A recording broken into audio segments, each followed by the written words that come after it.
बताइए कैसे हैं आप लोग। अच्छे हैं। अच्छे हैं ना। तो आज से फाइनली रेगुलर वे में क्वेश्चन बैंक की शुरुआत करने जा रहे हैं। और यही बिहार पुलिस का क्वेश्चन बैंक है जिसका डिस्कशन होगा। इसमें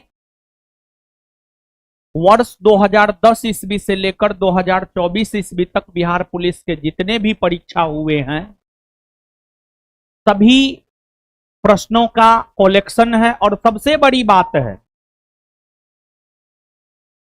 अभी 19,838 पोस्ट का जो वैकेंसी है, इससे ठीक पहले 21,391 पोस्ट के लिए बिहार पुलिस का एग्जाम हुआ, जिसका क्वेश्चन किसी के पास नहीं है जितना मेरे पास है। अगर किसी के पास है भी तो बहुत कम है। और अब तो सब छाप देगा, दुनिया तो कट पेस्ट कॉपी पे चलता है। 21,391 पोस्ट का जो वैकेंसी था जिसमें बिहार पुलिस का एग्जाम हुआ है, उसका 3,000 क्वेश्चन मेरे पास है। और इस बुक में 3,000 के 3,000 क्वेश्चन का कलेक्शन है। अब कहिएगा आप कहां से लाए, तो हम जमीनी स्तर के टीचर हैं, हम विद्यार्थी के बीच बीच रहने वाले टीचर हैं। अपने संस्थान में जो बच्चा पिछली बार बिहार पुलिस का तैयारी कर रहा था, उनसे जुड़कर, उनसे बात करके, उनसे ले करके ये 3,000 क्वेश्चन हम तैयार किए हैं। बहुत मेहनत लगा है इस 3,000 क्वेश्चन को तैयार करने में। और जो 21,391 पोस्ट वाले में एग्जाम हुआ है, उसका जो एग्जाम का ट्रेंड है, उसी ट्रेंड के अनुसार 19,838 वाले वैकेंसी में भी प्रश्न आएगा। तो सबसे पहले कुछ कुछ बात हम आपको बता देते हैं, और ये सब बात को आप ध्यान में रखिएगा। जो भी लोग क्लास कर रहे हैं, ऑनलाइन ऑफलाइन किसी भी मोड में आप क्लास कर रहे हैं, सबके लिए जरूरी है ये बात। और ध्यान से ये सब बात आप सुन लीजिए। देखिए, एग्जाम को क्रैक करने के लिए एग्जाम के पीवाईक्यू पर पकड़ बनाना काफी ज्यादा जरूरी है। और जो बुक का डिस्कशन आज से हम लोग करेंगे, ये बुक मार्केट में अभी शॉर्टेज है।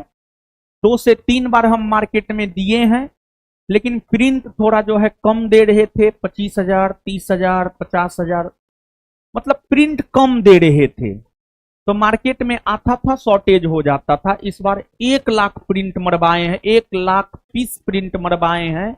और सोमवार को बुक आ रहा है मार्केट में। इस बार शॉर्टेज नहीं होना चाहिए मेरे ख्याल से। आप सब लोग घबराएं नहीं, बुक आपको मिल जाएगा। और मेरा प्रयास ये है, अभी तो पटना में ही हम पूर्ति नहीं कर पा रहे हैं, मेरा प्रयास ये है कि बहुत जल्दी सोमवार को जब प्रिंट होगा उतनी भारी मात्रा में, तो बुक को जिला जिला तक पहुंचा देंगे हम। आप लोग घबराएं नहीं।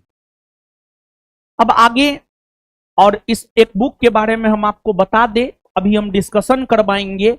और जिस तरीका से हम डिस्कशन करवाएंगे, उस तरीका से अगर आप चीजों को याद रख लीजिएगा, हम पूरे भरोसा के साथ कह सकते हैं, जिम्मेदारी के साथ कह सकते हैं, इस पूरे बुक पर कमांड बना लीजिए, रिटन एग्जाम आपका निकल जाएगा।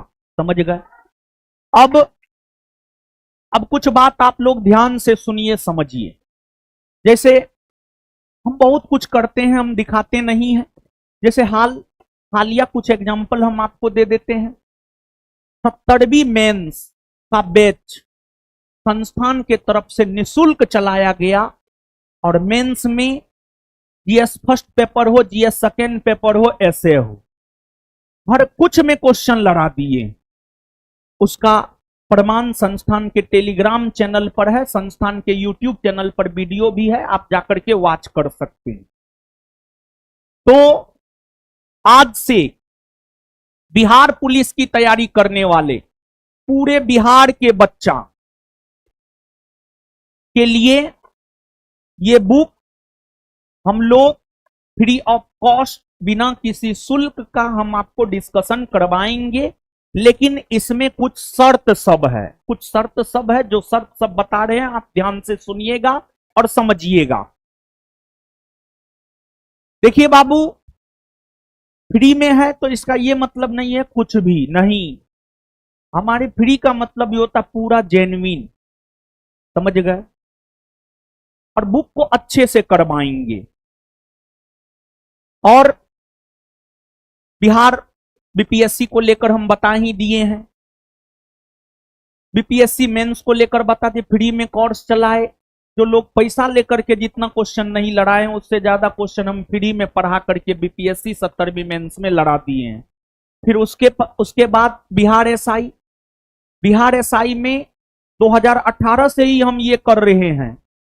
वैसे बच्चे जो हमारे संस्थान में पढ़ रहे हैं, हमसे जुड़ के हमसे एडमिशन लेकर के पढ़ाई किए, मेरिट नहीं बना, फिजिकल में डिस्क्वालीफाई हो गए, उसको दोबारा एडमिशन लेने नहीं देते हैं। उसको कोर्स हम अवेलेबल करवाते हैं।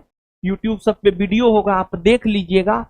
1275 में संस्थान से जुड़े जिन बच्चों का फाइनल सिलेक्शन नहीं हुआ, वैसे बच्चे जो फिजिकल में छटे हैं और जो मेरिट में छटे हैं, देखिए मेरा अपना मानना है आगे उसको बढ़ाया जाए जो पढ़ने में बेहतर हो। जिसका पीटीए में रिजल्ट नहीं हुआ उसको काहे हम देंगे बैच? इसका मतलब वो सही से नहीं पढ़ा है। जिसका मेंसे में रिजल्ट नहीं हो उसको हम काहे देंगे? वो सही से पढ़ भी नहीं किया। जब हम पढ़ाएं तुम सही से पढ़ता तो तुम्हारा पीटी मेंस निकलता। मेरिट हो सकता है 1 2 4 5 क्वेश्चन से ना बने, फिजिकल ना हो, वो अलग चीज है। ये काम हम 2018 से करते हुए आ रहे हैं। 1717 में हमारे जो बच्चे असफल हुए उनको बिहार एसआई का अगला बैच संस्थान अपने तरफ से फ्री में अवेलेबल करवाया। उसके बाद 2446 में जो बच्चे असफल हुए अगले वैकेंसी के लिए उनको फ्री में बैच अवेलेबल करवाए। जो बच्चा 2213 में डिस्क्वालीफाई हुआ उसको अवेलेबल करवाए। जो 1275 में डिस्क्वालीफाई हुआ उसको अवेलेबल करवाए। तो बीपीएससी बिहार एसआई जैसे बच्चों के लिए इतना कुछ किए, तो बिहार पुलिस के बच्चों का भी यह मांग था, पूरे बिहार वर्ष के बिहार पुलिस की तैयारी करने वाले बच्चों का मांग था कि हम लोग के लिए भी कुछ। तो आप लोग के लिए क्वेश्चन बैंक का डिस्कशन हम करवाने जा रहे हैं, लेकिन इसमें कुछ शर्त है। देखिए, जीवन में कुछ चीजों का काफी महत्व होता है। आप अभी नहीं समझेंगे वो सब बात, लेकिन हम समझते हैं। हमने जीवन में बहुत कुछ देखा है, बहुत कुछ सीखा है, बहुत कुछ झेला है, हमने बहुत संघर्ष किया है। ना कोई मेरा शैक्षणिक आका है, ना कोई मेरा राजनीतिक आका है। जो भी है अपने आप के बदौलत हैं। तो संघर्ष भरा सब कुछ रहा है, अभी भी संघर्ष कर रहे हैं। जिस जोश जुनून के साथ 2017 में पढ़ाना शुरू किए थे, वही जोश जुनून के साथ आज भी हम पढ़ाते हैं।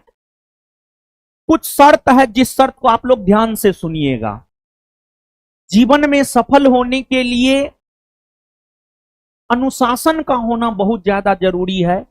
यूपीएससी सीएससी 2024 में एक इकबाल अहमद नामक लड़का फाइनल रिजल्ट लिया है। उससे मेरा बात हो रहा था, तो उनसे हम पूछे आपके जीवन में सफलता का सबसे बड़ा राज। उन्होंने पहला लाइन बोला अनुशासन। अनुशासन जानते हैं बहुत बड़ा चीज है बाबू। आप इसका महत्व अभी नहीं समझ पाएंगे, कुछ दिनों में आप इसका महत्व समझेंगे। तो जो भी बच्चे अभी हमको ऑनलाइन सुन रहे हैं, ऑफलाइन सुन रहे हैं, जिस भी मोड में सुन रहे हैं, एक तो पहली जानकारी हम आपको दे दे, आपका एग्जाम बहुत जल्दी होने जा रहा है। मतलब आपके पास बहुत ज्यादा समय नहीं है। संभवतः 7 डेट में एग्जाम होगा आपका, और पर डेट में एक सिटिंग एग्जाम होगा। पर डेट में एक सिटिंग ही एग्जाम होगा। और सेंटर वेरिफिकेशन चालू हो चुका है। तो अनुशासन के बदौलत कोई व्यक्ति एक चाय बेचने वाला देश का प्रधानमंत्री तक बन सकता है। मोदी जी बहुत अनुशासित व्यक्तित्व के हैं। वैसे तो उनके प्रधानमंत्री बनने में बहुत कुछ का योगदान रहा है, लेकिन उसमें अनुशासन का भी योगदान रहा है। तो हम जो बताने जा रहे हैं ध्यान से सुनिएगा। बासी चीज बासी, बासी खाने से कैंसर होता है, और ज्यादा तेल मसाला वाला बासी खाइएगा तो और बड़ा कैंसर होगा आपको। देखिए, विद्यार्थी में बहुत सारे अवगुण हैं। आप जिस फेज से गुजर रहे हैं उस फेज से हम गुजरे हैं, और हम अपने आप को अभी उसी फेज में मानते हैं। जैसे बासी कोई चीज हो जाता है ना, जैसे वीडियो ही जमा होते जाता है, 1 गो हुआ, 2 गो हुआ, 5 गो हुआ, 10 गो हुआ। जब 5-10 वीडियो जमा हो गया तो फिर आप उस वीडियो को दोबारा देख नहीं पाते हैं। क्या ये सच है या नहीं? और आपके एग्जाम को लेकर आप मान कर चलिए कि आपका एग्जाम जुलाई मध्य से लेकर अगस्त तक चलेगा। तो बहुत कम समय है, मुश्किल से 90 दिन, मुश्किल से 90 दिन है। और इस 90 दिन में भी अगर आप सही से पढ़ाई नहीं कीजिएगा, अनुशासित होकर पढ़ाई नहीं कीजिएगा, तो फिर कोई मतलब नहीं है बाबू। और हम पंडित जी से पूछे हैं, पंडित जी बताएं, जून तक खूब लगन है। कभी आपके भाई का शादी होगा, कभी आपके किसी और का शादी होगा। तो इस कंडीशन में आप नहीं ले सकते हैं बिहार पुलिस का वर्दी। त्यागिए, त्यागिए, 90 दिन के लिए त्यागी बनिए। हम 2014 में घर छोड़े थे, 2022 में सीधा घर गए। जोड़ लीजिए, लगभग 8 साल हम त्याग किए, तब आज थोड़ा बहुत ठीक ठाक पढ़ा लेते हैं, थोड़ा बहुत ठीक ठाक जीवन यापन कर लेते हैं। 8 साल त्याग किए तब। आपको हम बहुत ज्यादा दिन नहीं, 90 दिन त्याग करने को लेकर कह रहे हैं। 90 दिन आप त्याग कीजिए, और जो बोल रहे हैं, जैसे बोल रहे हैं वैसे आप कीजिए। एक तो पहली बात हम आपको जानकारी के लिए बता दें, बिहार पुलिस के क्वेश्चन बैंक का डिस्कशन आज तो संस्थान के एप्लीकेशन पर भी हो रहा है और यूट्यूब चैनल पर भी हो रहा है। घोषणा कर दिए थे पूरे बिहार के बच्चों के लिए, तो बहुत बच्चे जो है एप्लीकेशन से नहीं जुड़ पाए। उन सभी के लिए यूट्यूब पर भी आज के क्लास को हमने लाइव कर दिया है। तो जो भी बच्चे यूट्यूब पे क्लास कर रहे हैं वो सब जान लीजिए कि ये क्लास पूरी तरीका से जो है संस्थान के एप्लीकेशन पर होगा। तो आप सब लोग संस्थान का जो एप्लीकेशन है ज्ञान बिंदु GS academy Patna, Google play store से डाउनलोड कर लीजिए और फिर आप एप्लीकेशन पर क्लास कीजिएगा। समझ गए? पहली बात। दूसरी बात यह है कि यह क्लास 5:30 से 7 बजे के बीच चलेगा और कम समय है। तो Monday to Sunday, Sunday to Monday, मतलब सप्ताह में 7 के 7 दिन अगर हम या इस को डिस्कशन करवाने में जो भी टीचर भाग लेंगे उनको बहुत आवश्यक काम ना हो, उनका तबियत ना खराब हो, तो पर डे ये क्लास होगा, क्योंकि एग्जाम में बहुत कम समय है। अब अगली बात बाबू यह है कि जो अनुशासन वाली बात कर रहे थे, जैसे मान लिया जाए कि हम आपको पढ़ा दिए, आप सोचे कल देखेंगे वीडियो, परसों देखेंगे, तरसों देखेंगे, नरसों देखेंगे, चरसों देखेंगे, आप नहीं देख पाइएगा कभी भी। हम भी उस फेज से गुजरे हैं। तो आप में एक अनुशासन बनाई जा सके, मेरा अपना मानना है, जो आगे बढ़ने वाला है उसको धक्का दे दीजिए, जो एकदम शिथिल पड़ा हुआ है उसको कुछ मत कीजिए, ऐसा मेरा अपना विचार है। तो जो पढ़ने वाले बच्चे हैं वो 90 दिन त्याग करेंगे, हमको पूरा विश्वास है। और जो त्याग करेंगे, जो मेहनत करेंगे सही मार्गदर्शन में, रिजल्ट उसी का होगा। तो इसलिए आप में एक अनुशासन बनी रहे, इसलिए एक काम हम कर रहे हैं। जैसे आज का जो क्लास होगा ना, आज का क्लास एप्लीकेशन पर कल तक फ्री रहेगा। 24 घंटा एक वीडियो फ्री रहेगा, आप 24 घंटा में देख लीजिए। 24 घंटा के बाद वो वीडियो हम लॉक लगवा देंगे। क्यों? अनुशासन बनाए रखने के लिए, अनुशासन बनाए रखने के लिए, ताकि आप 90 दिन तक कम से कम डेली बेसिस पर पढ़ सके। अब इसको लेकर बहुत बच्चे नकारात्मक सोचेंगे, सकारात्मक सोचेंगे, लेकिन हमको उससे कोई फर्क नहीं पड़ता है। आपको जो फायदा होगा हम वो कर रहे हैं, ताकि आप डेली बेसिस पर वीडियो को देख लीजिएगा। पहली बात यह। दूसरी बात यह कि सिर्फ हमारे पढ़ा देने मात्र से अगर रिजल्ट होता तो सब बच्चों का रिजल्ट हो जाता। और एक बात आप जान लीजिए, आपका अगर रिजल्ट होगा तो उसमें सबसे बड़ा योगदान आपके स्वयं का होगा। आज भी हम बोल रहे हैं, जब आपका रिजल्ट होगा तब भी बोलेंगे हम, और ये बात हम 2017-18 से बोलते हुए आ रहे हैं। तो अगर आप रिजल्ट चाहते हैं तो आप पढ़ाई कीजिए, आप मेहनत कीजिए। मार्गदर्शन देने के लिए हम हैं। हमारा रेलवे ग्रुप डी से लेकर बीपीएससी तक में रिजल्ट हुआ है, हम आपका मार्गदर्शन करने के लिए हैं। आप सिर्फ पढ़ाई कीजिए। तो 24 घंटा में वीडियो लॉक कर देंगे। क्यों कर देंगे? ताकि आप डेली पढ़ाई कर सके। इसी वजह से मात्र 90 दिन की बात है बाबू, मात्र 90 दिन त्याग कीजिए। इसके बाद अगली बात यह है, एप्लीकेशन पर पूरा फ्री चलेगा जब तक ये बुक कंप्लीट नहीं हो जाएगा तब तक, समझ गए। लेकिन एक वीडियो का वैलिडिटी 24 घंटा ही रहेगा। और सिर्फ टीचर के पढ़ा देने से नहीं हो जाएगा, उसको टीचर से करने के बाद जो है स्वयं जाकर के आप उसका रिवीजन कीजिए सेम डे में। सेम डे में हम एक एग्जांपल दे रहे हैं। जब आईआईटी का तैयारी करते थे तो केमिस्ट्री में 3 पार्ट था, physical, organic, inorganic. Physical chemistry हम पढ़ के आते थे, डेली रिवाइज करते थे, मेरा स्ट्रांग हो गया।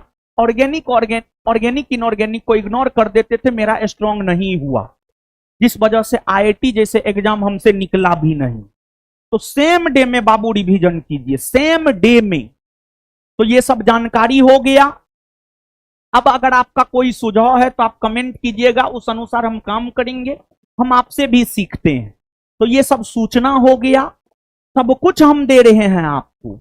और जिसके पास बुक नहीं मिला है, सोमवार तक पूरे बिहार में बुक फैल जाएगा, आप बुक ले लीजिएगा। ये सब सूचना हम आपको दे दिए, अभी ही हम सब सूचना से अवगत करवा दिए हैं। और 90 दिन सिर्फ आप त्याग करने के लिए तैयार रहिए, अनुशासन में रहने के लिए तैयार रहिए। सारी सूचना हमने आपको दे दिया है। अब आइए, हम लोग, बहुत ज्यादा समय नहीं है हम लोगों के पास, सीधे तौर पर हम लोग क्वेश्चन पे आते हैं। और क्वेश्चन का एनालिसिस जिस वे में करवाएंगे और जिस जिस चीज पर बोलेंगे फोकस करने के लिए, वो चीज पर आप फोकस कीजिएगा, आपका रिजल्ट होगा। समझ गए? तो आइए क्वेश्चन नंबर 1 देखिए, बिहार पुलिस का लेवल कितना शानदार लेवल है, समझ गए। आइए बाबू, अब पहला क्वेश्चन है बाबू, 1980 के दशक के प्रारंभ में, 1980 के दशक के प्रारंभ में मतलब 1980 से 1985, सर्वोच्च न्यायालय ने न्याय तक पहुंच बढ़ाने के लिए कौन सा तंत्र तैयार किया? न्याय तक पहुंच बढ़ाने के लिए कौन सा तंत्र तैयार किया? न्याय तक, न्याय तक।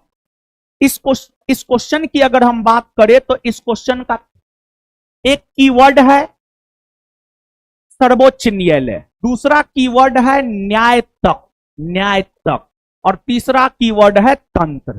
ये 3 कीवर्ड है इस क्वेश्चन में। देखिए, भारत में जहां तक न्याय की बात है, जब हमें कहीं से न्याय नहीं मिलता है तब हम न्यायालय का दरवाजा खटखटाते हैं। और न्यायालय के अंतर्गत भारत में सर्वोच्च न्यायालय आता है, उच्च न्यायालय आता है, सबऑर्डिनेट अधीनस्थ न्यायालय आता है। इन सभी न्यायालयों का दरवाजा हम खटखटाते हैं। अब देखिए बाबू आप कि आपको जहां तक न्याय का सवाल है, आज भी सभी लोगों को न्याय नहीं मिल पाता है। आज की हम बात करें तो आज भी सभी लोगों को न्याय नहीं मिल पाता है। आज भी सभी लोगों को न्याय नहीं मिल पाता है। तो सभी लोगों को न्याय नहीं मिल पाता है, इसके पीछे कई सारे रीजन हैं। जागरूकता की कमी, साक्षरता में कमी, ये सब एक रीजन है कि न्याय नहीं मिल पाता है। सामान्य तौर पर, आवाज कहां से आ रहा है, आवाज बंद कीजिए। सामान्य तौर पर अगर देखा जाए, जिसका हित प्रभावित होता है वही न्यायालय का दरवाजा खटखटाता है। जैसे मेरा हित प्रभावित हुआ तो हम न्यायालय का दरवाजा खटखटाएंगे। जैसे मान लिया जाए कि अगर कोई व्यक्ति मेरा सर फाड़ दिया तो हम जाएंगे कोर्ट। अगर कोई मेरा जमीन हड़प लिया तो हम जाएंगे कोर्ट। लेकिन भारत में जागरूकता की काफी कमी है। तो न्यायिक व्यवस्था में 1980 के दशक में भारत के सुप्रीम कोर्ट के एक न्यायाधीश हुआ करते थे पीएन भगवती। उन्होंने अमेरिका से एक नई कंसेप्ट को लाया, जिस कंसेप्ट का नाम था जनहित याचिका। एक नई कंसेप्ट को लाया जिस कंसेप्ट का नाम था जनहित याचिका, PIL, public interest litigation, PIL public interest litigation, जिसका हिंदी होता है जनहित याचिका। इसमें क्या कंसेप्ट है बाबू जानते हैं? कमेंट यहां से हटा दीजिए। इसमें क्या कंसेप्ट है बाबू, आप जानते हैं? इसमें कंसेप्ट यह है कि अगर कोई मुद्दा है सार्वजनिक हित से जुड़ा हुआ है, सार्वजनिक हित से जुड़ा हुआ है, या कोई मुद्दा है जिससे किसी खास व्यक्ति का हित प्रभावित हो रहा है और वह न्यायालय के शरण में जाने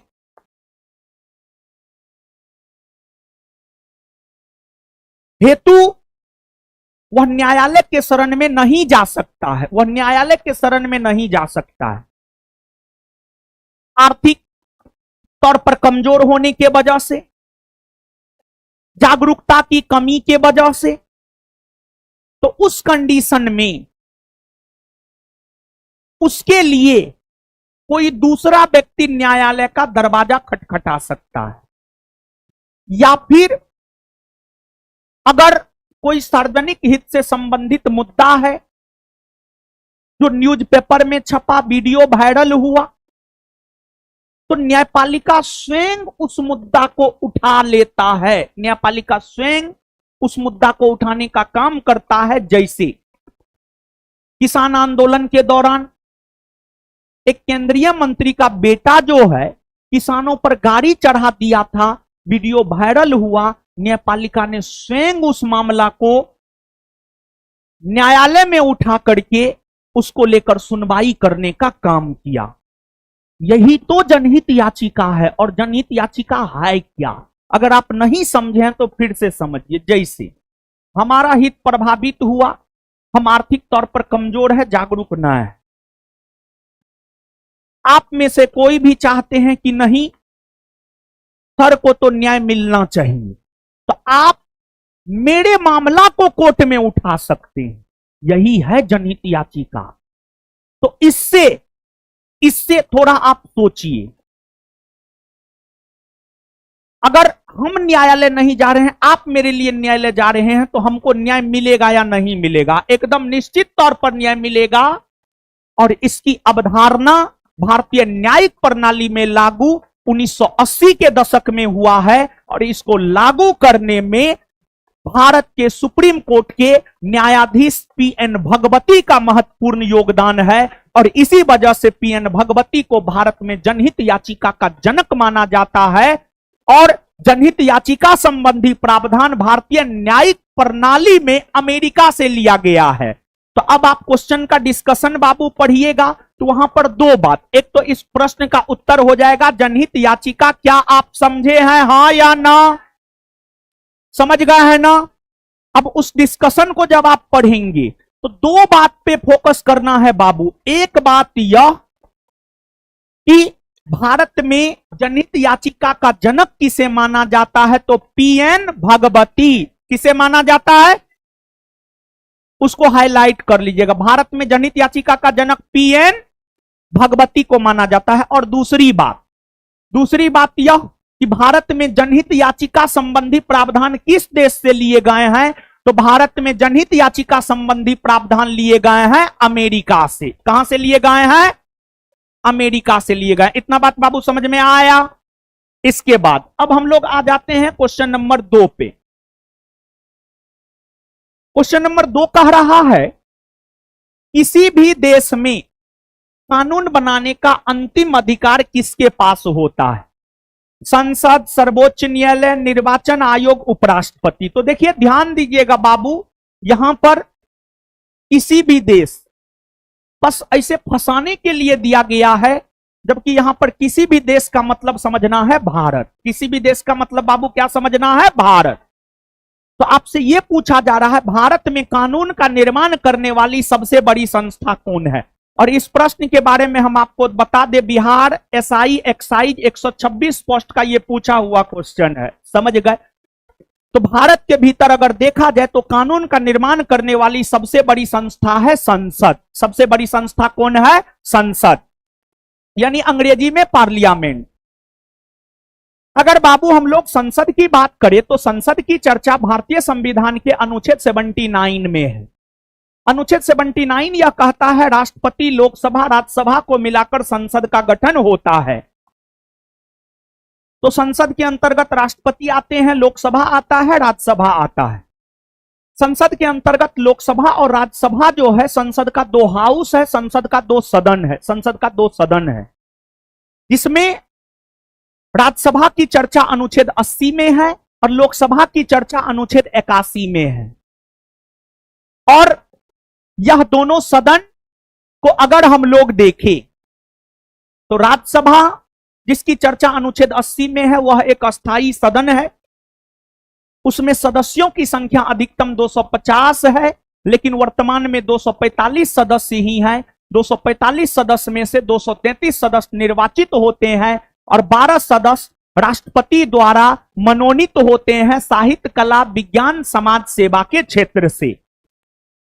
और वही जो लोकसभा है जिसकी चर्चा अनुच्छेद 81 में है, वर्तमान में हमारे देश में लोकसभा में सीटों की संख्या है 543 और 543 के 543 सीट के लिए चुनाव होते हैं और उस चुनाव में आम जनता पार्टिसिपेट करता है। उस चुनाव में अगर देखा जाए तो आम जनता पार्टिसिपेट करता है। और भारत में अगर हम लोग चुनाव की बात करें तो भारत में जो चुनाव होता है, आपको एक तो प्रत्यक्ष तौर पर चुनाव होता है, दूसरा अप्रत्यक्ष तौर पर चुनाव होता है। भारत में जो प्रत्यक्ष तौर पर चुनाव होता है वह फर्स्ट पास्ट दी पोस्ट सिस्टम के तहत होता है। भारत में प्रत्यक्ष तौर पर जो चुनाव होता है वह फर्स्ट पास्ट दी पोस्ट सिस्टम के तहत होता है। मतलब चुनाव में जितने उम्मीदवार खड़ा हुए हैं, उन उम्मीदवारों में जिस उम्मीदवार को सबसे ज्यादा मत प्राप्त होता है वो विजेता घोषित हो जाता है। जैसे लोकसभा का चुनाव, विधानसभा का चुनाव। वहीं अप्रत्यक्ष चुनाव की अगर हम लोग बात करें तो यह आनुपातिक प्रतिनिधित्व के आधार पर एकल संक्रमणीय मत पद्धति के तहत होता है। और इस पद्धति के तहत राष्ट्रपति का चुनाव, उपराष्ट्रपति का चुनाव, राज्यसभा का चुनाव, विधान परिषद का चुनाव। तो गौर से सुनिएगा, लोकसभा विधानसभा के चुनाव प्रत्यक्ष तरीका से फर्स्ट पास्ट दी पोस्ट सिस्टम के तहत होता है। राष्ट्रपति, उपराष्ट्रपति, राज्यसभा, विधान परिषद के चुनाव अप्रत्यक्ष तरीका से आनुपातिक प्रतिनिधित्व के आधार पर एकल संक्रमणीय मत पद्धति के तहत होता है। और भारत में चुनाव में मतदान करने की आयु 18 वर्ष है। पहले 21 वर्ष हुआ करता था। मतदान की आयु को 21 वर्ष से घटाकर 18 वर्ष 61वां संविधान संशोधन 1988 के तहत किया गया। 61वां संविधान संशोधन हुआ है 1988 में, लेकिन वह लागू हुआ है 1989 में। जिस प्रकार देश के भीतर कानून का निर्माण करने वाली सबसे बड़ी संस्था संसद है, तो अब हो सकता है इस बार आपके एग्जाम में यह पूछ दे किसी राज्य के भीतर कानून का निर्माण करने वाली सबसे बड़ी संस्था कौन है। तो किसी राज्य के भीतर, किसी राज्य मतलब यहां पर राज्य मतलब देखिए, ऐसे भारत को भी हम राज्य कह सकते हैं, संसद को भी हम राज्य कह सकते हैं, लेकिन यहां पर राज्य का मतलब समझना है बिहार झारखंड उत्तर प्रदेश, बिहार झारखंड उत्तर प्रदेश। तो किसी राज्य के भीतर कानून का निर्माण करने वाली सबसे बड़ी संस्था अगर देखा जाए तो किसी राज्य के भीतर कानून का निर्माण करने वाली जो सबसे बड़ी संस्था है वह है आपको राज्य विधानमंडल। राज्य विधानमंडल किसी राज्य के भीतर हो सकता है यह क्वेश्चन आपसे पूछ दे, और जो पिछला ट्रेंड रहा है उसी ट्रेंड पर क्वेश्चन पूछता है, ऐसा नहीं कि इधर उधर भागता है, समझ गए। तो किसी राज्य के भीतर कानून का निर्माण करने वाली सबसे बड़ी संस्था है राज्य विधानमंडल। और राज्य विधानमंडल के बारे में जानकारी अगर देखा जाए तो राज्य विधानमंडल के बारे में जानकारी हमें भारतीय संविधान का अनुच्छेद 168 देता है। अनुच्छेद 168 कहता है राज्यपाल, विधानसभा और विधान परिषद को मिलाकर के राज्य विधानमंडल का गठन किया जाता है। राज्यपाल, विधानसभा, विधान परिषद को मिलाकर के राज्य विधानमंडल का गठन किया जाता है। और भारत के 28 राज्यों में विधान परिषद नहीं है, मात्र 6 राज्य में विधान परिषद है। मात्र 6 राज्य में जो विधान परिषद है उत्तर प्रदेश, बिहार, महाराष्ट्र, कर्नाटक, आंध्र प्रदेश, तेलंगाना, आंध्र प्रदेश, तेलंगाना, यही 6 राज्य में विधान परिषद है। तो वैसे राज्य जहां पर विधान परिषद है वहां पर विधानमंडल का निर्माण राज्यपाल, विधानसभा, विधान परिषद तीनों को मिलाकर होता है। लेकिन भारत के जिस राज्य में विधान परिषद नहीं है वहां राज्य विधानमंडल के अंतर्गत सिर्फ राज्यपाल और विधानसभा आता है। जैसे झारखंड में विधान परिषद नहीं है तो झारखंड राज्य के भीतर राज्य विधानमंडल के अंतर्गत जो है सिर्फ राज्यपाल और विधानसभा आते हैं। अब इसके बाद ऑप्शन में जो है बाबू, निर्वाचन आयोग की चर्चा है, उपराष्ट्रपति की चर्चा है, सर्वोच्च न्यायालय की चर्चा है। तो यहां पर सर्वोच्च न्यायालय, निर्वाचन आयोग, उपराष्ट्रपति सबके बारे में बता रहे हैं। क्वेश्चन में, क्वेश्चन बैंक के डिस्कशन में सब कुछ हम दिए हैं।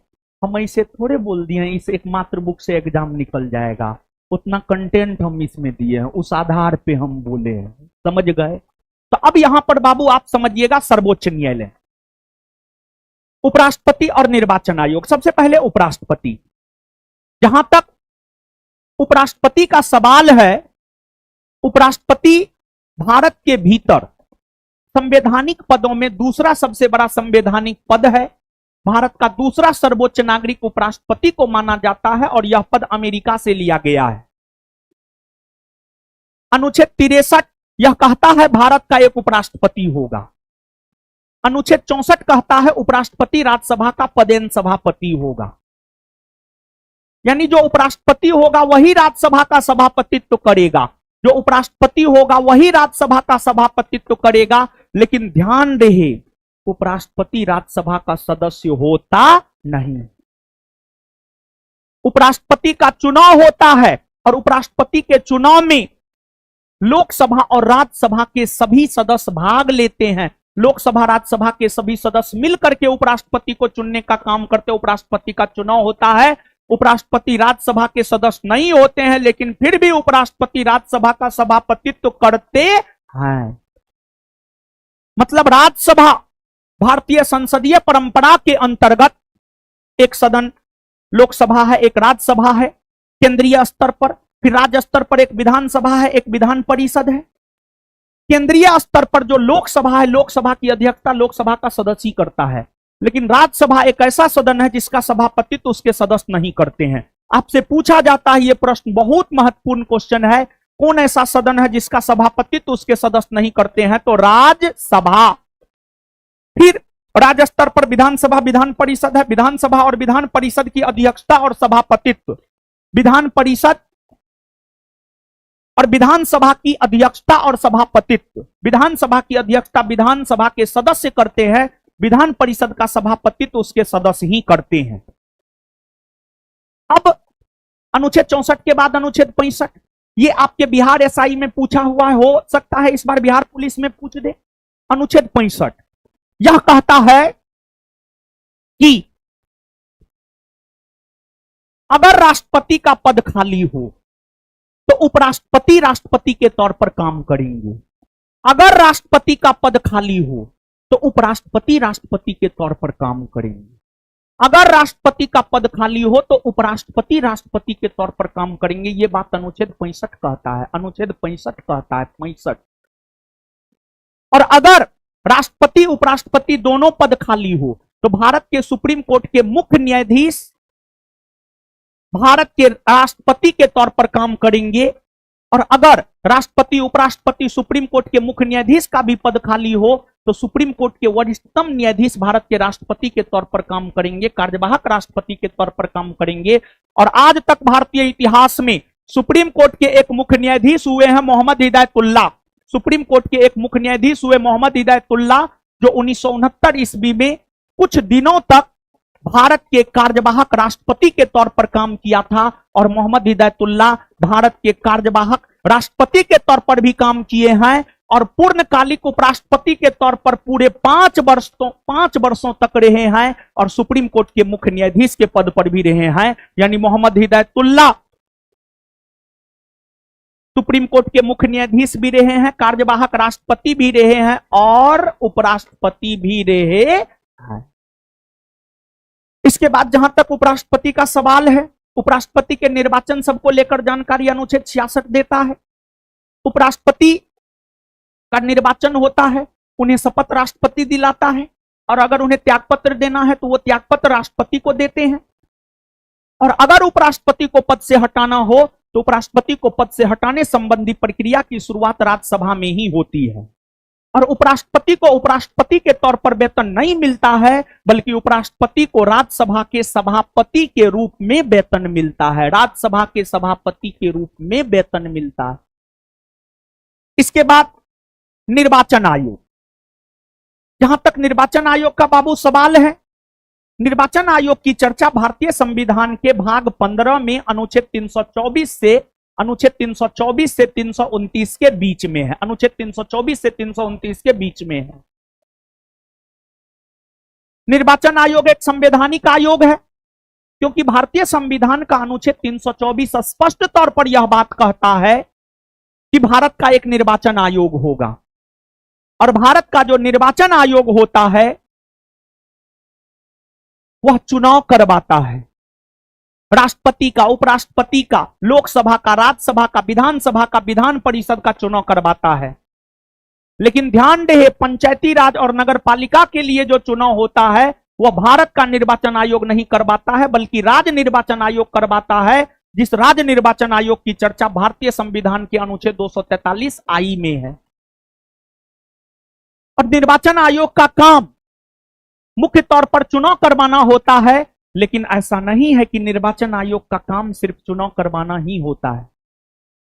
निर्वाचन आयोग के और भी कई सारे काम होते हैं, जैसे किसी भी राजनीतिक दल को राष्ट्रीय पार्टी का दर्जा देना, किसी भी राजनीतिक दल को राज्य स्तरीय पार्टी का दर्जा देना, यह सब भी निर्वाचन आयोग का काम होता है। मतदाता सूची तैयार करवाना निर्वाचन आयोग का काम होता है। राजनीतिक पार्टियों को चुनाव चिन्ह आवंटित करवाना निर्वाचन आयोग का काम होता है। ये सभी के सभी निर्वाचन आयोग के काम होते हैं। और आपको अगर भारत की बात की जाए तो जो निर्वाचन आयोग है वह 3 सदस्यीय आयोग है। 3 सदस्यीय आयोग, जिसमें एक मुख्य निर्वाचन आयुक्त तथा 2 अन्य निर्वाचन आयुक्त होते हैं, जिसमें मुख्य निर्वाचन आयुक्त और अन्य निर्वाचन आयुक्तों की नियुक्ति भारत के राष्ट्रपति करते हैं 3 सदस्यीय समिति के सिफारिश पर।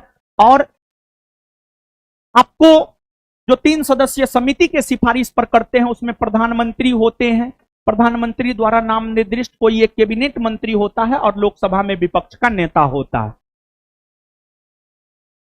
और हाल में भारत के निर्वाचन आयोग के मुख्य आयुक्त कौन बने हैं जी?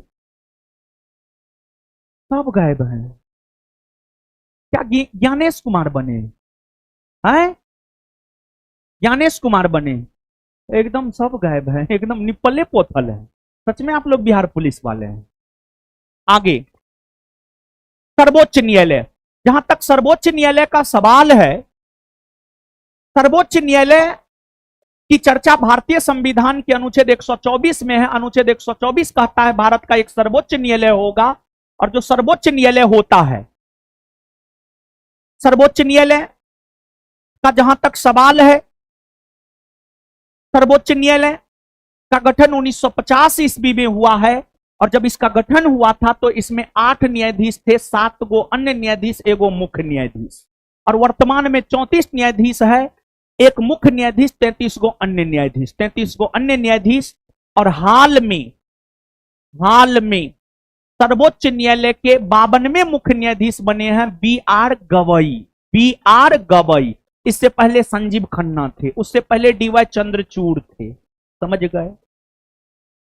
और आज तक के इतिहास में सर्वोच्च न्यायालय के मुख्य न्यायाधीश के पद पर सबसे लंबे समय तक रहे हैं यशवंत विष्णु चंद्रचूड़, और सबसे छोटे समय तक रहे हैं कमल नारायण सिंह। कमल नारायण सिंह। तो ये सर्वोच्च न्यायालय के बारे में हो गया। डिस्कशन में पूरा बात लिखा हुआ, सब बात याद रखिएगा। क्वेश्चन नंबर 2 का डिस्कशन का हर फैक्ट महत्वपूर्ण है, सब चीज को याद रखिएगा। बात समझ में आया? इसके बाद अब हम लोग आ जाते हैं अगले क्वेश्चन के ऊपर। जो अगला क्वेश्चन है हम लोगों का बाबू, वार्षिक वित्तीय विवरण संसद के दोनों सदनों के समक्ष कौन रखवाता है? देखिए बाबू, एक होता है रखता है, एक होता है रखवाता है, दोनों में अंतर है। एक होता है रखता है और एक होता है रखवाता है, दोनों में अंतर है। एक तो पहली बात बाबू आप ये समझिए कि वार्षिक वित्तीय विवरण यह तो संवैधानिक शब्द है, संविधान में इस बात का विवरण है, और संविधान में इस बात का विवरण भारतीय संविधान के अनुच्छेद 112 में है। संविधान में इस बात का विवरण भारतीय संविधान के अनुच्छेद 112 में है, अनुच्छेद 112 में। और वार्षिक वित्तीय विवरण के जगह हम लोग बजट शब्द का प्रयोग कर सकते हैं। बजट बजट बजट शब्द का प्रयोग कर सकते हैं। वार्षिक वित्तीय विवरण कहिए या बजट कहिए, बात बराबर है। वार्षिक वित्तीय विवरण कहिए या बजट कहिए, क्या है? बात बराबर है, बात बराबर है। अब वार्षिक वित्तीय विवरण, नामे में सब कुछ है। वार्षिक, एक वर्ष, वित्तीय, रुपया पैसा, विवरण, उल्लेख, मतलब एक वर्ष तक जो रुपया पैसा का उल्लेख है। किसके रुपया पैसा का उल्लेख? तो एक वर्ष तक भारत सरकार की रुपया पैसा का जो उल्लेख है, मतलब एक वर्ष तक भारत सरकार को कितना इनकम हुआ, कितना खर्च हुआ, उसका जो उल्लेख है वही तो वार्षिक वित्तीय विवरण है, उसी को तो बजट कहते हैं। बजट एक लेखपत्र होता है जिसमें सरकार के एक वर्ष के आय और व्यय का लेखा जोखा होता है। और जहां तक बजट का सवाल है, बजट एक प्रकार का धन विधेयक होता है। जहां तक बजट का सवाल है, बजट एक प्रकार का धन विधेयक होता है। और बजट को संसद के दोनों सदनों के समक्ष या संसद के समक्ष रखवाता राष्ट्रपति है। रखवाता राष्ट्रपति है, रखवाता राष्ट्रपति है, लेकिन रखता वित्त मंत्री है। बजट को संसद के दोनों सदनों के समक्ष रखवाता राष्ट्रपति है, लेकिन रखता कौन है? केंद्रीय वित्त मंत्री, केंद्रीय वित्त मंत्री, केंद्रीय वित्त मंत्री। और आज के डेट में बजट जो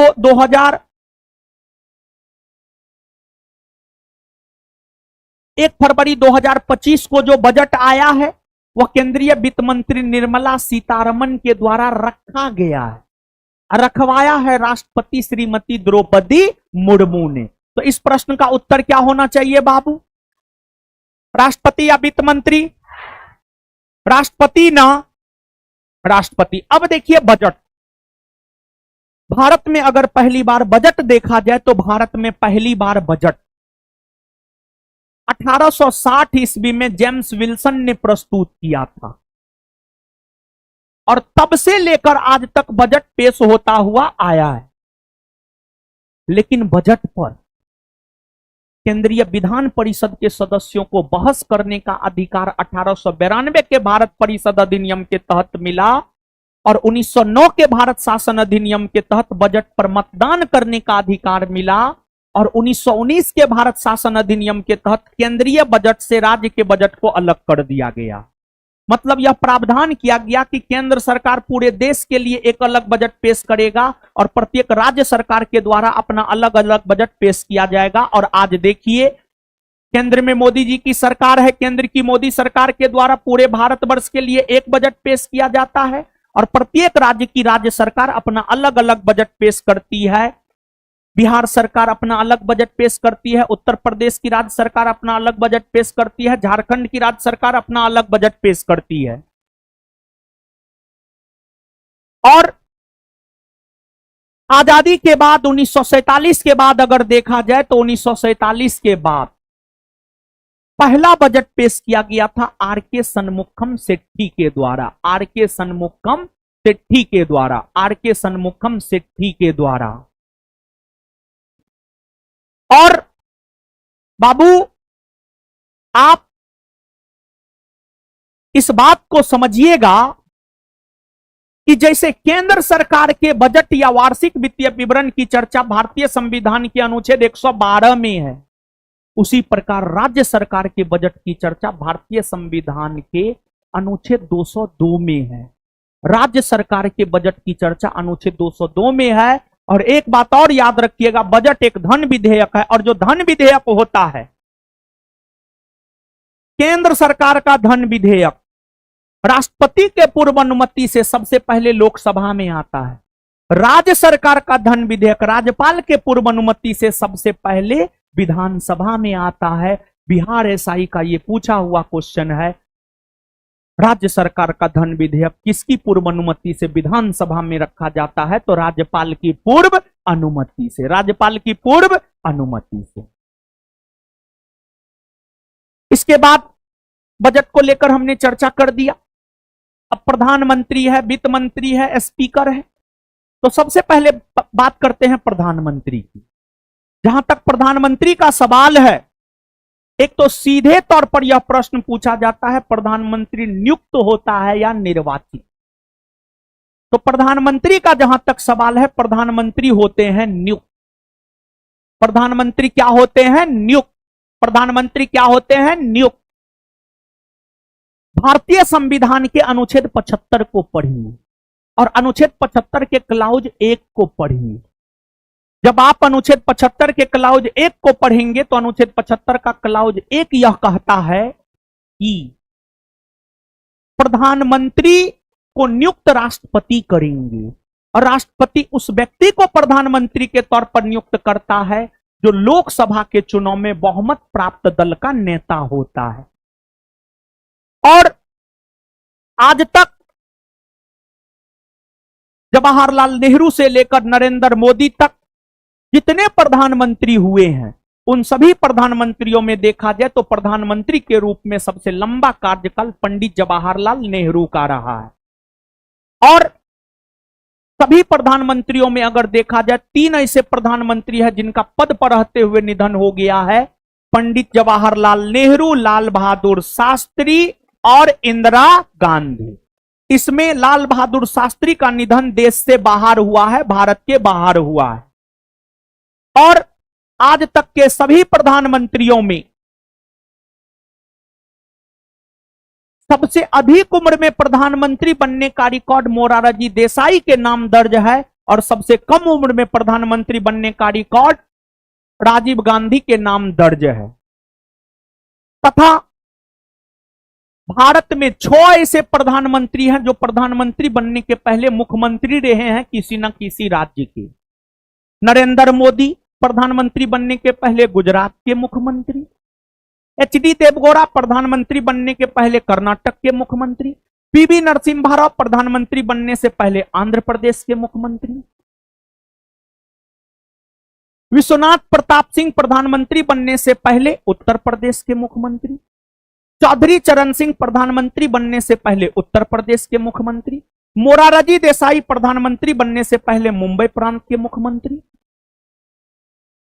ये सब प्रधानमंत्री से संबंधित महत्वपूर्ण फैक्ट है। और एक बात आप जानिए, भारत में जिस प्रकार की शासन प्रणाली को अपनाया गया है उसमें संवैधानिक प्रमुख तो राष्ट्रपति होते हैं लेकिन वास्तविक प्रमुख प्रधानमंत्री होते हैं, क्योंकि संविधान में वर्णित जो राष्ट्रपति के काम है उसको लेकर संविधान ने यह वर्णन दिया है कि राष्ट्रपति अपना काम स्वयं भी कर सकता है तथा अपने अधीनस्थ अधिकारियों के माध्यम से भी करवा सकता है। तो राष्ट्रपति के कामों की अगर बात की जाए तो राष्ट्रपति के काम को प्रधानमंत्री वास्तविक तौर पर करते हैं। और प्रधानमंत्री के कार्यों को अगर आप जानना चाहते हैं तो भारतीय संविधान के अनुच्छेद 78 को पढ़िए। भारतीय संविधान का अनुच्छेद 78 प्रधानमंत्री के कार्यों से हमें अवगत करवाता है और अनुच्छेद 78 यह कहता है कि प्रधानमंत्री का काम यह है कि केंद्रीय मंत्री परिषद ने जो निर्णय लिया है उस निर्णय से राष्ट्रपति को अवगत करवाएं, उस निर्णय से राष्ट्रपति को अवगत करवाएं। यह प्रधानमंत्री का कर्तव्य है। प्रधानमंत्री की नियुक्ति राष्ट्रपति करते हैं, राष्ट्रपति ही उन्हें शपथ दिलाते हैं। अगर उन्हें त्यागपत्र देना है तो वो राष्ट्रपति को ही त्यागपत्र देते हैं। और प्रधानमंत्री का कोई निश्चित कार्यकाल नहीं होता है। अगर प्रधानमंत्री का निश्चित कार्यकाल होता तो मोदी जी 2014 से अभी तक प्रधानमंत्री पद पर नहीं होते नहीं होते। तो प्रधानमंत्री का कोई निश्चित कार्यकाल नहीं होता है। कोई व्यक्ति तब तक प्रधानमंत्री के पद पर रह सकता है जब तक कि उसे लोकसभा में बहुमत प्राप्त है। मोदी जी को 2014 से लेकर आज तक लोकसभा में बहुमत प्राप्त है। मोदी जी प्रधानमंत्री पद पर आसीन है। और प्रधानमंत्री को अगर पद से हटाना है तो लोकसभा में अविश्वास प्रस्ताव लाया जाता है। अविश्वास प्रस्ताव, नॉन कॉन्फिडेंस मोशन। लोकसभा में अविश्वास प्रस्ताव ला करके विपक्ष उसको साधारण बहुमत से पारित करवा करके प्रधानमंत्री को पद से हटाता है विपक्ष। और आज तक अविश्वास प्रस्ताव के माध्यम से 2 प्रधानमंत्री को पद से हटाया गया है। एक है विश्वनाथ प्रताप सिंह और दूसरे हैं एक है विश्वनाथ प्रताप सिंह, दूसरे हैं अटल बिहारी वाजपेयी। अटल बिहारी वाजपेयी। और प्रधानमंत्री बनने के लिए यह जरूरी नहीं है लोकसभा का सदस्य हो। प्रधानमंत्री लोकसभा का सदस्य भी बन सकता है, राज्यसभा का सदस्य भी बन सकता है। जैसे मोदी जी प्रधानमंत्री हैं, लोकसभा के सदस्य हैं। इनसे पहले मनमोहन सिंह थी, मनमोहन सिंह थे प्रधानमंत्री, राज्यसभा के सदस्य थे। और अगर कोई व्यक्ति लोकसभा राज्यसभा दोनों में से किसी भी सदन का सदस्य नहीं है फिर भी वह प्रधानमंत्री बन सकता है, लेकिन 6 माह तक। यह प्रधानमंत्री के बारे में बाबू हुआ। इसके बाद स्पीकर यानी लोकसभा का अध्यक्ष। देखिए बाबू, आप भारतीय संविधान के अनुच्छेद 93 को पढ़िए। भारतीय संविधान का अनुच्छेद 93 यह कहता है कि लोकसभा में एक अध्यक्ष और एक उपाध्यक्ष होगा और लोकसभा का अध्यक्ष और उपाध्यक्ष वही होगा जो लोकसभा का सदस्य है, क्योंकि लोकसभा के सदस्य ही अपने सदस्यों में से एक अध्यक्ष और एक उपाध्यक्ष को चुनने का काम करते हैं। और देश के भीतर लोकसभा के प्रथम अध्यक्ष बने हैं जीबी मौलंकर, गणेश वासुदेव मौलंकर, जबकि वर्तमान में लोकसभा के अध्यक्ष है ओम बिरला और लोकसभा की प्रथम महिला अध्यक्ष बनी है श्रीमती मीरा कुमार। और अनुच्छेद 93 जिस प्रकार से कहता है लोकसभा का एक अध्यक्ष और एक उपाध्यक्ष होगा, उसी प्रकार अनुच्छेद 94 यह कहता है कि लोकसभा का अध्यक्ष अपना त्यागपत्र उपाध्यक्ष को और उपाध्यक्ष अपना त्यागपत्र अध्यक्ष को देता है। फिर अनुच्छेद 95 यह कहता है कि लोकसभा के अध्यक्ष के रूप में अध्यक्ष काम करे या कोई अन्य व्यक्ति काम करे, उसी को वही कार्य अधिकार शक्ति प्राप्त होगा जो लोकसभा के अध्यक्ष को है। लोकसभा के बहुत सारे कार्य अधिकार शक्ति है। एग्जाम्पल के तौर पर एक आध गो महत्वपूर्ण जो एग्जाम के पॉइंट ऑफ व्यू से महत्वपूर्ण, जैसे कोई विधेयक धन विधेयक है या नहीं, इसका निर्णय लोकसभा का अध्यक्ष करता है। लोकसभा का अध्यक्ष कह दिया धन विधेयक है तो उसको कोई नहीं काट सकता, इंक्लूडिंग सुप्रीम कोर्ट तक नहीं काट सकता है। इसके बाद जब संयुक्त अधिवेशन अनुच्छेद 108 के तहत राष्ट्रपति बुलाता है तो उस संयुक्त अधिवेशन की अध्यक्षता लोकसभा के अध्यक्ष ही करते हैं। लोकसभा के अध्यक्ष को बहुत अधिक पावर है। और आपको इसके बाद अनुच्छेद 96 है। अनुच्छेद 96 यह कहता है कि लोकसभा के अध्यक्ष और उपाध्यक्ष को पद से हटाने संबंधी संकल्प अगर विचाराधीन हो तो वे पीठासीन अधिकारी के तौर पर काम नहीं करेंगे। मतलब ओम बिरला लोकसभा के अध्यक्ष हैं, उनको पद से हटाने के लिए लोकसभा में कोई प्रस्ताव लाया गया है। अगर ओम बिरला को अध्यक्ष पद से हटाने के लिए लोकसभा में कोई प्रस्ताव लाया गया है तो ओम बिरला लोकसभा की अध्यक्षता नहीं करेंगे। ओम बिरला लोकसभा की अध्यक्षता नहीं करेंगे। बात समझ गए? तो सब चीज क्लियर कर दिए। पढ़ लीजिएगा, इसका भी पूरा डिस्कशन महत्वपूर्ण, हर पॉइंट महत्वपूर्ण। नहीं डिस्कशन याद नहीं कीजिएगा तो क्या कीजिएगा? याद करना है, पढ़ना है, सेम डे में रिवीजन करना है। आज के आज बासी नहीं छोड़ना है। बासी छोड़ दिए कैंसर हो जाएगा। जैसे कैंसर का कोई इलाज नहीं होता है वैसे नौकरी आपको नहीं हो सकता अगर बासी छोड़ दिए पढ़ाई तो। समझ गए? आगे बाबू, सर्वोच्च न्यायालय के मौलिक क्षेत्राधिकार में क्या शामिल है? देखिए ऐसे सर्वोच्च न्यायालय की अगर हम लोग बात करें तो सर्वोच्च न्यायालय के मौलिक क्षेत्राधिकार में तो जो है वो है ही। सर्वोच्च न्यायालय के कार्य अधिकार शक्ति को जब आप पढ़ते हैं तो सर्वोच्च न्यायालय के पास परामर्शी अधिकार है। सर्वोच्च न्यायालय भारत के राष्ट्रपति को परामर्श दे सकता है। अनुच्छेद 143 में इस बात का वर्णन है। सर्वोच्च न्यायालय देश का सबसे बड़ा अपीलीय न्यायालय है। अपीलीय क्षेत्राधिकार है सर्वोच्च न्यायालय के पास। सर्वोच्च न्यायालय के पास रीट अधिकारिता है। अगर आप के मौलिक अधिकार का हनन होता है तो आप डायरेक्ट सुप्रीम कोर्ट जा सकते हैं। यह सब सर्वोच्च न्यायालय के कार्य अधिकार शक्ति में आता है। और सर्वोच्च न्यायालय को अनुच्छेद 142 जो काफी चर्चा में रहा है, अनुच्छेद 142 विशेष परिस्थिति में आदेश पारित करने का अधिकार देता है, न्याय निर्णयन का अधिकार देता है। विशेष परिस्थिति में अनुच्छेद 142 के तहत सर्वोच्च न्यायालय कोई भी निर्णय कर सकता है। कोई भी निर्णय कर सकता है सर्वोच्च न्यायालय। अनुच्छेद 142 हाल फिलहाल में चर्चा में रहा है, आ सकता है, गौर फरमाइएगा। अनुच्छेद 142 सर्वोच्च न्यायालय को विशेष परिस्थिति में किसी भी प्रकार के न्याय निर्णयन या आदेश पारित करने का अधिकार देता है। अब प्रश्न है सर्वोच्च न्यायालय के मौलिक क्षेत्राधिकार से। प्रश्न है सर्वोच्च न्यायालय के मौलिक क्षेत्राधिकार से, तो बाबू समझिएगा। जहां तक सर्वोच्च न्यायालय का सवाल है इसके बारे में जानकारी हमें भारतीय संविधान का अनुच्छेद 124 से अनुच्छेद 147 देता है। इन्हीं अनुच्छेदों में एक अनुच्छेद है अनुच्छेद 131।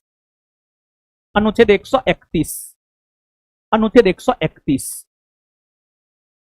जहां तक अनुच्छेद 131 का सवाल है, अनुच्छेद 131 हमें सर्वोच्च न्यायालय के मौलिक क्षेत्राधिकार,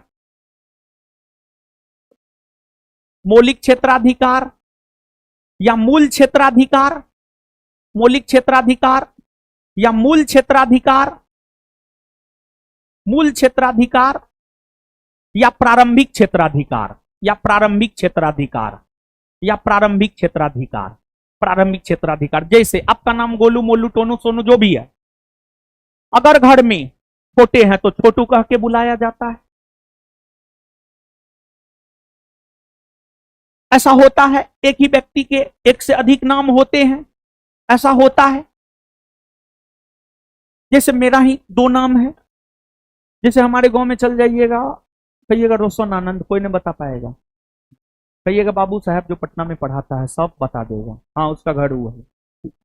गांव का लोग उसी नाम से जानता है, समझे। हाँ, मेरा वास्तविक नाम वही था, लेकिन हमको जो है स्कूल में जब नाम सब लिखाया गया था, नम्मा तक वही नाम था स्कूल में, लेकिन जब अटेंडेंस बनता था ना, प्राइवेट स्कूल में पढ़ते थे, अटेंडेंस बनता था, मतलब ऑकवर्ड लगता था, अच्छा नहीं लगता था, समझिएगा। सब बड़ी गलत दृष्टिकोण से देखता था, ये कैसा नाम है, समझे। तो 10वां में हम अपने से नाम चेंज कर लिए, समझिएगा, किसी से नहीं पूछे। ऐसा नहीं कि मम्मी पापा से पूछना, रोशन आनंद, समझिएगा। तो ये बात है। तो एक ही व्यक्ति के कई नाम होते हैं। उसी प्रकार से मौलिक क्षेत्राधिकार या मूल क्षेत्राधिकार या प्रारंभिक क्षेत्राधिकार, मौलिक क्षेत्राधिकार, मूल क्षेत्राधिकार या प्रारंभिक क्षेत्राधिकार एक ही बात है। अब सवाल उठता है कि ये मौलिक क्षेत्राधिकार, मूल क्षेत्राधिकार या प्रारंभिक क्षेत्राधिकार है क्या बाबू? तो देखिए ध्यान से बाबू आप समझिएगा कि भारत में जो न्यायालय है, ऐसे तो भारत में एकीकृत और एकहरी न्यायपालिका की व्यवस्था है, लेकिन आपको भारत में जो न्यायपालिका है, न्यायपालिका के अंतर्गत सर्वोच्च स्थान पर सुप्रीम कोर्ट है, सर्वोच्च स्थान पर सुप्रीम कोर्ट है, उसके नीचे हाई कोर्ट है, यानी उच्च न्यायालय है, उसके नीचे हाई कोर्ट है, उच्च न्यायालय है, और उसके नीचे है अधीनस्थ न्यायालय यानी सबऑर्डिनेट कोर्ट, अधीनस्थ न्यायालय यानी subordinate court. Supreme court supreme है, सबसे ऊपर है, सुप्रीम कोर्ट के नीचे हाई कोर्ट है, और पूरे देश के भीतर एकमात्र सुप्रीम कोर्ट है जो कि नई दिल्ली में है, जो कि नई दिल्ली में है। और सुप्रीम कोर्ट के नीचे हाई कोर्ट है। हाई कोर्ट प्रत्येक राज्य में होता है। भारतीय संविधान का अनुच्छेद 214, अनुच्छेद 214 यह कहता है कि प्रत्येक राज्य में एक उच्च न्यायालय होगा, लेकिन राज्य में उच्च न्यायालय का गठन अनुच्छेद 216 के तहत होता है, 216 के तहत होता है। और वर्तमान में हमारे देश में 25 उच्च न्यायालय है, 25, जबकि होना चाहिए प्रत्येक राज्य में यानी 28, लेकिन 25 ही है। ऐसा इसलिए क्योंकि 7वां संविधान संशोधन 1956 के तहत यह प्रावधान किया गया कि 2 या 2 से अधिक राज्यों के लिए एक उच्च न्यायालय हो सकता है, 2 या 2 से अधिक राज्यों के लिए एक उच्च न्यायालय हो सकता है, एक उच्च न्यायालय हो सकता है। तो 25 उच्च न्यायालय है। उच्च न्यायालय राज्य में है। सामान्य तौर पर बिहार की राजधानी पटना है, पटना में पटना उच्च न्यायालय है, बिहार का उच्च न्यायालय है। पटना उच्च न्यायालय का क्षेत्राधिकार बिहार है। पश्चिम बंगाल का उच्च न्यायालय कोलकाता में है, कोलकाता उच्च न्यायालय उसका क्षेत्राधिकार पश्चिम बंगाल राज्य है पूरा। तो उच्च न्यायालय का क्षेत्राधिकार राज्य तक सीमित होता है, राज्य तक सीमित होता है। फिर अधीनस्थ न्यायालय, आप प्रत्येक राज्य में, भारत देश है, भारत 28 राज्य में बटा है, हर राज्य अलग अलग जिला में बटा हुआ है, किसी में 75 जिला है, किसी में 38, किसी में 42,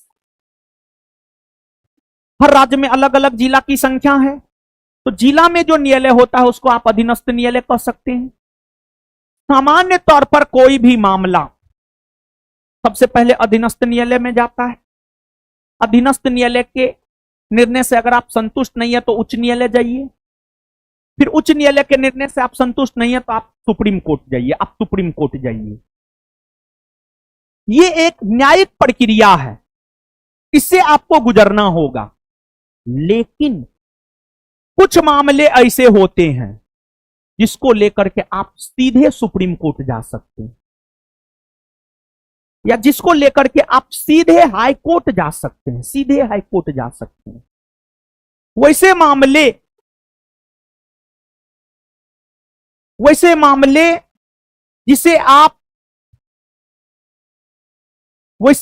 जिसे आप सीधे सुप्रीम कोर्ट में उठा सकते हैं, वैसे मामले जिसे आप सीधे सुप्रीम कोर्ट में उठा सकते हैं, वही सुप्रीम कोर्ट का मौलिक क्षेत्राधिकार या मूल क्षेत्राधिकार या प्रारंभिक क्षेत्राधिकार कहलाता है,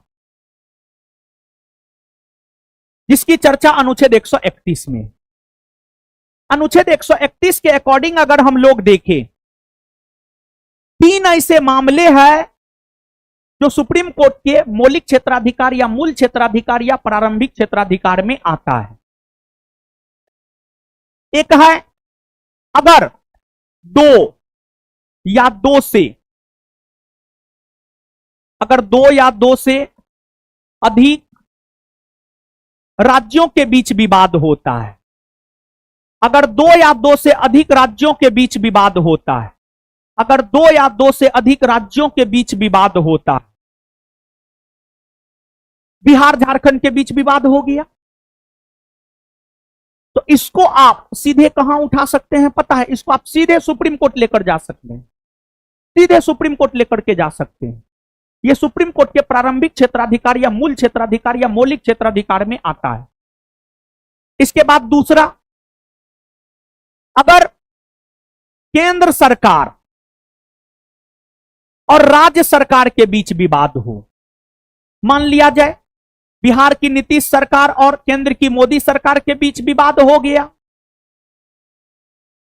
तो उस मामलों को भी आप सीधे सुप्रीम कोर्ट लेकर जा सकते हैं। यह मामला भी सुप्रीम कोर्ट के प्रारंभिक क्षेत्राधिकार में आता है।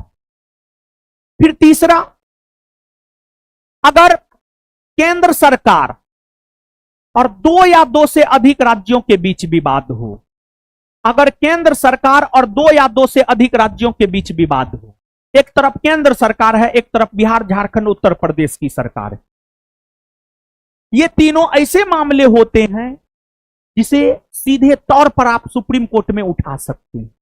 यही सब मामला सुप्रीम कोर्ट के प्रारंभिक क्षेत्राधिकार या मूल क्षेत्राधिकार के अंतर्गत आता। बात समझे? अगर आप बाबू सोना समझे हैं तो आप हमको इस प्रश्न का उत्तर बताइए, क्या होगा? सी होगा ना? आगे तो वारिगपा क्या है? तो वारिगपा क्या है? देखिए कितना शानदार क्वेश्चन। ये जानते हैं, ये हिमालय की पारंपरिक दवा पद्धति है, हिमालय की पारंपरिक दवा पद्धति है। सुनिए, तो वारिगपा का शाब्दिक अर्थ होता है उपचार का ज्ञान, उपचार का ज्ञान, उपचार का ज्ञान, उपचार का ज्ञान। देखिए, जैसे कुछ बीमारी ऐसे होते हैं जिसका उपचार हम लोग अंग्रेजी दवा से करते हैं, कुछ बीमारी ऐसे होते हैं जिसका उपचार हम लोग आयुर्वेदिक दवा से करते हैं। आयुर्वेद के जरिए हम लोग करते हैं। तो हिमालयी क्षेत्र में, पर्वतीय क्षेत्र में भारत देश है ना जी, भारत बड़ी सुंदर देश है। आप लोग भारत में पैदा हुए हैं, भारत को लाख लाख धन्यवाद दीजिए। भारत के उत्तर में हिमालय पर्वत है, भारत के दक्षिण में हिंद महासागर है। ऐसा देश कहां है? कहीं नहीं है। भारत में आप सब मौसम का अनुभव कर लेते हैं, ऐसा देश कहां है? कहीं नहीं है। कहीं पर गोरखा लोग है तो गोरके है, कहीं पर करका है तो करके है। भारत में गोरको है, करको है, सब है भारत में। भारत बड़ी सुंदर देश है बाबू। भारत प्राचीन काल से ही विश्व के सताए गए लोगों को शरण दिया। भारत है। भारत जैसा विश्व में कोई देश नहीं है, समझिएगा। तो भारत के उत्तर में जो हिमालयी क्षेत्र है, हिमालयी क्षेत्र में आयुर्वेद के जरिए जो उपचार पद्धति का प्रचलन देखने को मिलता है, उसी को हम लोग सोवा रिगपा कहते हैं। सोवा रिगपा कहते हैं। आ जाइए सर। देखिए आलोक सर हैं और क्वेश्चन आंसर डिस्कशन में ये भी भागीदार हैं। बिहार पुलिस का क्वेश्चन बैंक, देखिए बिहार पुलिस का क्वेश्चन बैंक का डिस्कशन आलोक सर करवाएंगे। और सुनिए आलोक सर का इतिहास हम आपको थोड़ा सा बता देते हैं। 70वीं बीपीएससी प्रीलिम्स में एक हम लोग मेंटरशिप प्रोग्राम चलाए थे 90 दिन का, बीच में छुट्टी भी था, होली दशहरा छठ का। उसमें आलोक सर प्रीलिम्स में 100+ क्वेश्चन लड़ाए थे, लेकिन क्वेश्चन लड़ाने के बाद आउट हम इसलिए नहीं किए थे क्योंकि 70वीं बीपीएससी पीटी बहुत विवादों में था। और वो भी सर से पूछ लीजिएगा, वो सर पीटी मेंटरशिप प्रोग्राम जो चलाए थे, जैसे मेन निःशुल्क था संस्थान में, ये आप जानते हैं, पीटी भी निःशुल्क था, पूछ लीजिए इनको। और ये भी तैयार हुए थे, और उसके लिए हमको लगता है कि इनको भी नया नया आए थे, ये भी पेमेंट नहीं लिए, उसके लिए पेमेंट नहीं लिए हमसे, कि बोले कि सर आप निःशुल्क बीपीएससी का करवा रहे हैं तो हम भी नहीं लेंगे आपसे पेमेंट। उस बैच का भी पेमेंट नहीं लिए, समझ गए। तो इस सब काम में हमको आलोक सर भी मदद करते हैं। तो उस टाइम में वीडियो इसलिए नहीं डाले थे कि पीटी का परीक्षा जो है ना विवाद में था, क्योंकि हुआ क्या था, एक बार बिहार एसएससी सीजीएल में मैथ रीजनिंग जो आप लोग को पढ़ाते हैं प्रभुराज सर, सीजीएल का क्वेश्चन आउट हो गया। बेचारा पढ़ाए थे, उनका क्वेश्चन सब लड़ गया, कुछ क्वेश्चन हूबहू डाटा के साथ लड़ गया। अब वो तो खुशी से उछल रहा था, बोला हम यूट्यूब पे डिस्कशन करवाएंगे, बोले करवाइए। गया बेचारा करवाने के लिए, क्वेश्चन पेपर लीक था, विद्यार्थी सब कमेंट में गाली दे रहा था। आधा में डिस्कशन उनको छोड़ना पड़ा, वीडियो को लॉक लगाना पड़ा। तो इसी वजह से 70वीं पीटी का सर पूरा सब चीज तैयार करके रखे थे, अभी भी वो पीपीटी सेव है, समझ गए। आप कहिएगा तो हम दिखा देंगे, समझ गए। तो उसके बाद अभी बिहार एसआई का होमवर्क सीरीज सर करवा रहे हैं। उस दौरान जो है बिहार एसआई स्टेनो का एग्जाम हुआ, एनडीए का एग्जाम हुआ, बहुत सारा एग्जाम हुआ जिसमें सर के द्वारा पढ़ाए गए चीज लड़े हैं। तो सुबह में 100 क्वेश्चन का डिस्कशन सर करवाते हैं। तो इसमें जो है क्वेश्चन आंसर में और भी टीचर को शामिल करना चाह रहे थे, लेकिन फिर देखे गिजिर पिटिर हो रहा था, तो सिर्फ आलोक सर को शामिल किए हैं। और हम, और जरूरत पड़ने पर हम बिट्टू झा सर को भी इस सेशन में शामिल कर देंगे, जरूरत पड़ने पर, ऐसे नहीं, समझ गए। तो ये है, और आज के लिए इतना ही रहने दीजिए, क्योंकि आज ऑफलाइन में सबसे लंबा समय तक क्लास चला है, सब अटपटा हो रहे हैं। और सुन लीजिए, ये class Monday to Sunday, Sunday to, और आपके एग्जाम को बहुत ज्यादा समय, वीडियो कितना घंटा तक फ्री रहेगा, और क्यों, अनुशासन बनाए रखने के लिए, सच में फायदा दिलवाने के लिए आपको, समझ गए। तो आप सभी लोग आए, आप सभी लोगों ने अपने जीवन का सबसे कीमती चीज समय दिया है, सभी का बहुत बहुत धन्यवाद। मिलते हैं कल के सेशन में 5:30 बजे। धन्यवाद। चलिए सर।